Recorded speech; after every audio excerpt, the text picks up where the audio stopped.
जय श्री नमः श्री वर्धमानाय निर्धूतकलिनात्मने सालोकानां त्रिलोकानां यद्विद्यादर्पणायते। पंच परमेष्टि भगवान की जय। पिछली पाठशाला में दान देने वाला कैसे होना चाहिए और वैयावृत्ति का क्या स्वरूप है, चौथा शिक्षाव्रत क्या होता है, इसके बारे में बता दिया। अब आज बताएंगे दान देने का फल क्या होता है, दान क्यों दिया जाता है। आइए देखते हैं। गृह कर्मणापि निश्चितम् कर्म विमार्ष्टि खलु गृह विमुक्तानाम्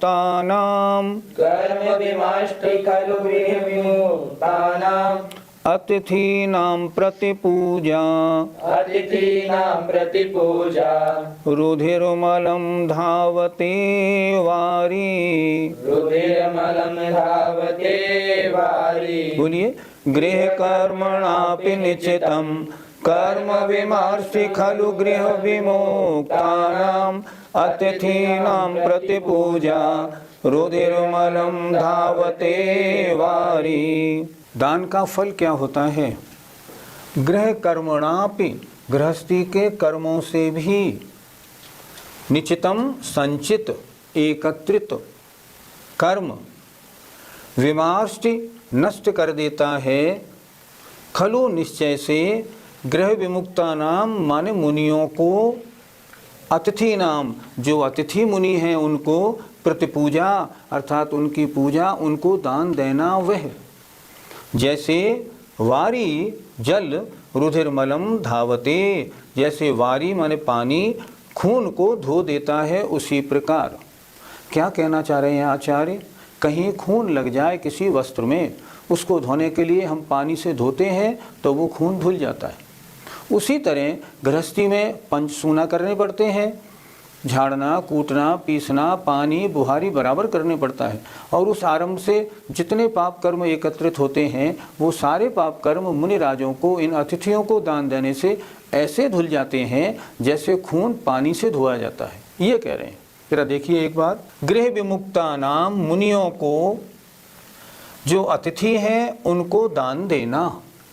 गृह विमुक्ता नाम अतिथि नाम अर्थात गृह से रहित अतिथियों को प्रतिपूजा, उनकी पूजा सम्मान अर्थात दान देना, वह गृहस्थी के कर्मों से संचित जो कर्म हैं उनको निश्चय से नष्ट कर देता है। जैसे खून का दाग हो, शरीर पर कहीं खून लग गया हो, कैसे धोते हैं, पानी से उसको धो दिया जाता है। उसी प्रकार जो गृहस्थी है वो तो कूटना पीसना पानी बुहारी अग्नि जलाने वाले 5 आरंभों को नित्य करता है। एक बार नहीं 20 बार रोज करता है। इन आरंभों में हिंसा होती है, पाप लगता है। अब ये पाप धुले कैसे, तो वो कहते हैं मुनि महाराजों को दान देने से ये पाप धुलते हैं। इसलिए दान देना गृहस्थ के लिए बहुत जरूरी है। और कहते भी हैं जो गृहस्थ दान नहीं देता उसका गृहस्थ का घर घर नहीं श्मशानवत है। आचार्यों ने ऐसा लिखा है। पंडित जी, क्या दान देने से पुण्य बंद नहीं होता। पाप कर्मों का नष्ट होना भी तो पुण्य का काम हुआ। जैसे माइनस बैलेंस को हमने ठीक कर दिया तो प्लस बैलेंस ही तो हुआ। उसी तरह जो पाप कर्म इकट्ठे थे उन पाप कर्मों को नष्ट करने का काम दान के द्वारा है। ये पुण्यबंध जैसा ही तो हुआ, इसमें आपत्ति क्या है। पंडित जी, गृहस्थ आरंभ के पाप को धोने के लिए क्या करे। यही तो इस श्लोक में बताया है। जैसे खून को पानी धोता है उसी तरह हर गृहस्थ को दिन भर पंचसूना आरंभ व्यापार सब में उसके पाप का संचय होता ही होता है। जितने सांसारिक कार्य हैं उनमें पाप ही तो होना है। फिर उनको धोने के लिए क्या करे, मुनि महाराजों को दान दे। 4 प्रकार का दान देने से वो पाप कर्म धुलते हैं। अब प्रश्न है, हमारे यहाँ तो मुनि महाराज आते ही नहीं, फिर क्या करें। नहीं आते तो जहाँ मुनि महाराज हैं वहाँ जाओ, चौका लगाओ, पुण्य इतना उत्पन्न पैदा करो, महाराज आपके यहाँ आएँ और आपके यहाँ आहार हो और जो संचित पाप कर्म है वो नष्ट हो। इसके अलावा और क्या चारा है। आचार्यों ने लिखा है श्रावक के लिए, दानम पूजा मुखम सावय धम्मम।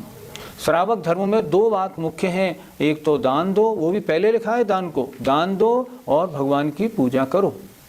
दो कार्य करे। और यहाँ स्पष्ट लिख रहे हैं कि अतिथि जो मुनि महाराज हैं उनको दान देने से गृहस्थी में संचित पाप कर्म नष्ट हो जाते हैं। जब मुनिराज को दान दिया जाता है तो नवदा भक्ति की जाती है। इस नवदा भक्ति का फल क्या होता है, आचार्य स्वयं एक श्लोक में लिख रहे हैं। उच्चैर्गोत्रम प्रणते उच्चैर्गोत्रं प्रणते भोगो दानादुपासनात् पूजा भोगो दानादुपासनात् पूजा भक्तिः सुंदर रूपम भक्ते सुंदर रूपम स्तवनात् कीर्तिस्तपो निधिषु। स्तवनात् कीर्तिस्तपो निधिषु। बोलिए, उच्चैर्गोत्रम प्रणते भोगो दानादुपासनात् पूजा भक्ते सुंदर रूपम स्तवनात् कीर्तिस्तपो निधिषु। कोई मुनि महाराज जब हमारे चौके में पधारते हैं, हमारे पुण्य का उदय होता है, तब आते हैं, तब उनको जो दान देते हैं उसका फल क्या होता है देखें। उच्चैर्गोत्रम प्रणते, मुनि महाराज को प्रणाम नमस्कार करने से उच्च गोत्र का बंध होता है। भोगो दानात्, उनको दान देने से तरह तरह के सांसारिक भोगों की उपभोगों की प्राप्ति होती है। उपासनात् पूजा, उनकी उपासना करने से पूजा माने सम्मान मिलता है। भक्ति है सुंदर रूपम, भक्ति करने से सुंदर रूप प्राप्त होता है। और स्तवनात्, और उनका स्तवन करने से कीर्ति यश प्राप्त होता है। किनकी, तपोनिधिषु, जो तप के भंडार ऐसे मुनि महाराज हैं उनकी। अर्थात तपोनिधिषु, जो तप के भंडार महामुनि महाराज हैं उनको प्रणाम करने से उच्च गोत्र में जन्म होता है। उनको दान देने से सांसारिक भोगों की प्राप्ति होती है। उनकी उपासना करने से पूजा सम्मान मिलता है। उनकी भक्ति करने से सुंदर रूप प्राप्त होता है। और उनके स्तवन करने से कीर्ति माने यश प्राप्त होता है। इसलिए गृहस्थ का कर्तव्य है, यदि अगली पर्यायों में इन सब चीज़ों की चाह हो, सांसारिक सुखों की वांछा होना, तो दान खूब दे। वांछा रहित होके अगर दान देगा फिर तो बात ही क्या है, ये चीज़ें सब अपने आप मिलेंगी। कोई कहते हैं ना, हम नीच गोत्र में क्यों उत्पन्न हुए, इसलिए हुए कि आपने पिछले जन्मों में दिगंबर मुनि महाराजों को प्रणाम नहीं किया, इसलिए आपको नीच गोत्र मिला। हम इतने गरीब क्यों बने, इसलिए बने, दान नहीं दिए तो भोग कैसे मिलेगा। इस तरह इस श्लोक का अर्थ समझना चाहिए। बहुत अच्छा श्लोक लिखा है। पंडित जी, यदि कोई व्यक्ति अच्छे अच्छे कार्य करता हो तो भी उसका यश नहीं फैलता, ऐसा क्यों? इसका मतलब है उसने पूर्व जन्म में मुनिराजों का स्तवन नहीं किया। अगर मुनिराजों का स्तवन करता ना तो यश कीर्ति नाम कर्म का बंध होता और उस कारण अच्छे काम करने वाले का यश तो खूब फैले।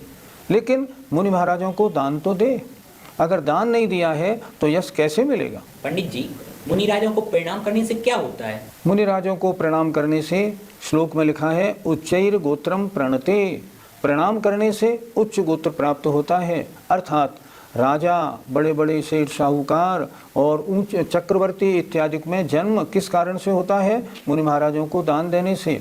हम प्रथमान योग पढ़ते हैं, प्रथमान योग में हम देते हैं जो जीव सम्यक दृष्टि हो और खूब दान देते हैं वे ही चक्रवर्ती तीर्थंकर आदि पदों को प्राप्त करते हैं। इसलिए उच्च गोत्र ऊंचे कुलों में जन्म कैसे होता है, इन महामुनिराजों को प्रणाम करने से। ये नवधा भक्ति का फल है। अब दान नहीं दें तो उच्च गोत्र कैसे प्राप्त हो। चाहते तो सब हैं हमें उच्च गोत्र प्राप्त हो, कुलीन खानदान अच्छे घर में हमारा जन्म हो, लेकिन दान देने से पीछे हटेंगे तो कैसे मिलेगा। इसलिए इन मुनिराजों को प्रणाम करने से उच्च गोत्र में जन्म होता है। पंडित जी, मुनिराजों को दान देने से क्या फल मिलता है? भोगो दानात्, कितना स्पष्ट लिख रहे हैं आचार्य समर्थभद्र महाराज। अर्थात दान देने से सांसारिक भोगों की प्राप्ति होती है। हम चाहते तो हैं हम राजा बने, साहूकार बने, बड़े बड़े पदों पर हम आए, लेकिन हम दान देने में पीछे हटते हैं। कितना अच्छा लिख रहे हैं, दानात् भोगो, सांसारिक भोगों की प्राप्ति उन्हीं जीवों को होती है जिन्होंने पिछले भव में खूब दान दिए होते हैं। आहार दान दें, शास्त्र दान दें, अभय दान दें, उपकरण दान दें, 4 प्रकार का दान खूब देंगे तो क्या होगा, अगले भवों में सांसारिक भोगों की प्राप्ति स्वयमेव होगी। जितने महापुरुष हैं उनका जीवन चरित्र यही बताते हैं। पंडित जी, मुनिराज की उपासना करने से क्या फल मिलता है? लिखा है उपासनात पूजा। अगर इन त्यागी वृत्तियों की उपासना की जाती है तो उपासना करने से पूजा सम्मान मिलता है। समाज में, देश में, अपने जहाँ सब लोग रहते हैं वहाँ हम सम्मान की दृष्टि से अपने आप देखे जाते हैं। ऐसे कर्मों का बंध होता है जो अपने आप सम्मान मिलता है। मांगा नहीं जाता सम्मान कि मैं इसलिए दान दे रहा हूँ, इसलिए पूजा कर रहा हूँ ताकि मुझे सम्मान मिले, ऐसा कुछ नहीं।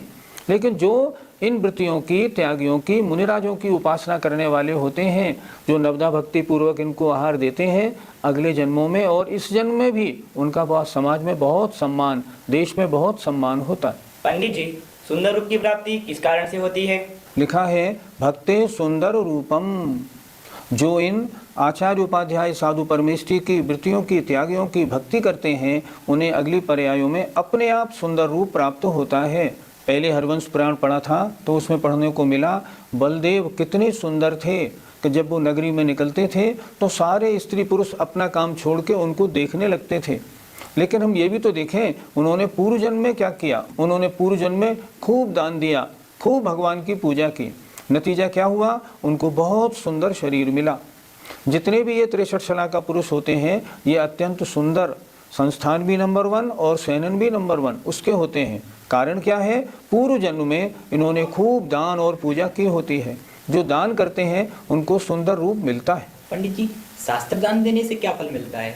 आचार्य कुंद महाराज का जब जीवन चरित्र पढ़ा तो जीवन चरित्र पढ़ने से ये मालूम हुआ कि उन्होंने पूर्व में जब वो ग्वाला थे तब उन्होंने एक कोटर में रखा हुआ कोई शास्त्र किन्हीं मुनि महाराज को दान में दिया था। उस दान देने का फल ये मिला कि वे आचार्य कुंद जैसे महान ज्ञानी बने। आजकल लोग कहते तो हैं हम इतना शास्त्र पढ़ते हैं हमें याद नहीं होता, हमें ज्ञान नहीं होता। इसका कारण क्या है? ज्ञानावरणी कर्म का क्षयोपशम नहीं। क्षयोपशम क्यों नहीं? पूर्व जन्म में ज्ञान दान नहीं दिया। अब क्या करें फिर? अब ये करें कि अब ज्ञान दान में अधिकता करें।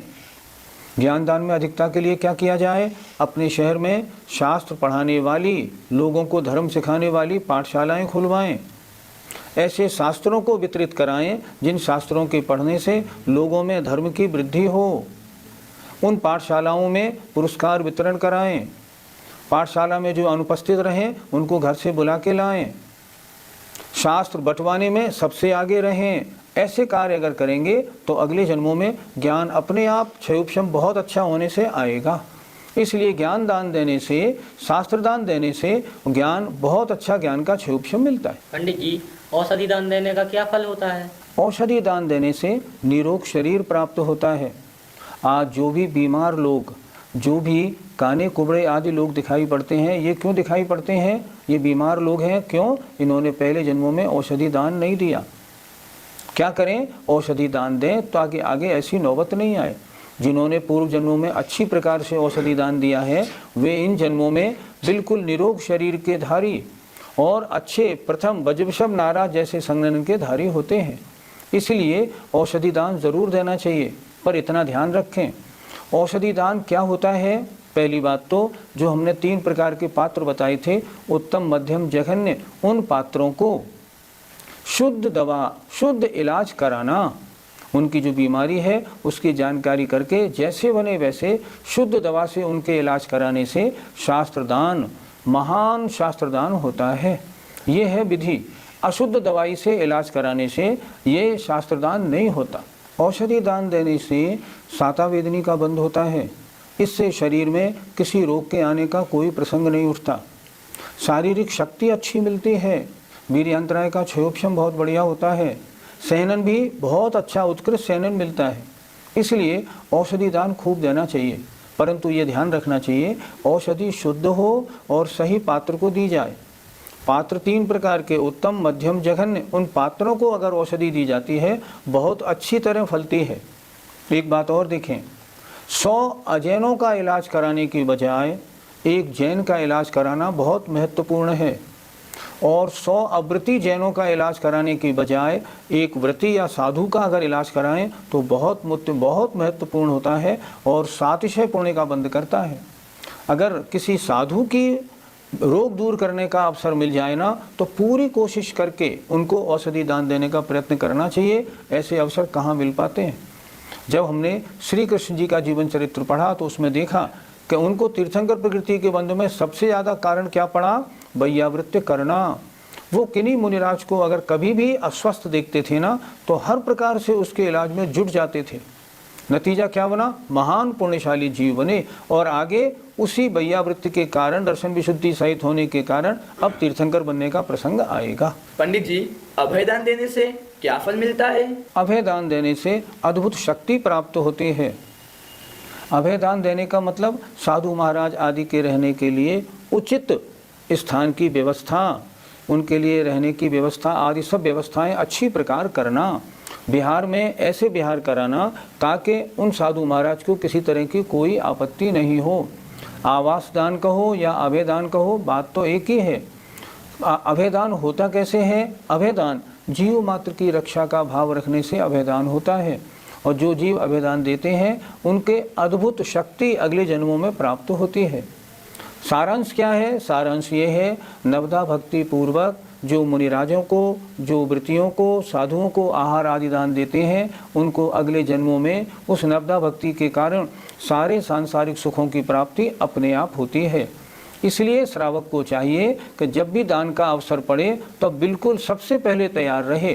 पर इतना ज़रूर करे, ये भी देखे कि ये पात्र, मान लो मुनि महाराज हैं, इनके 28 मूल गुण सही हैं या नहीं।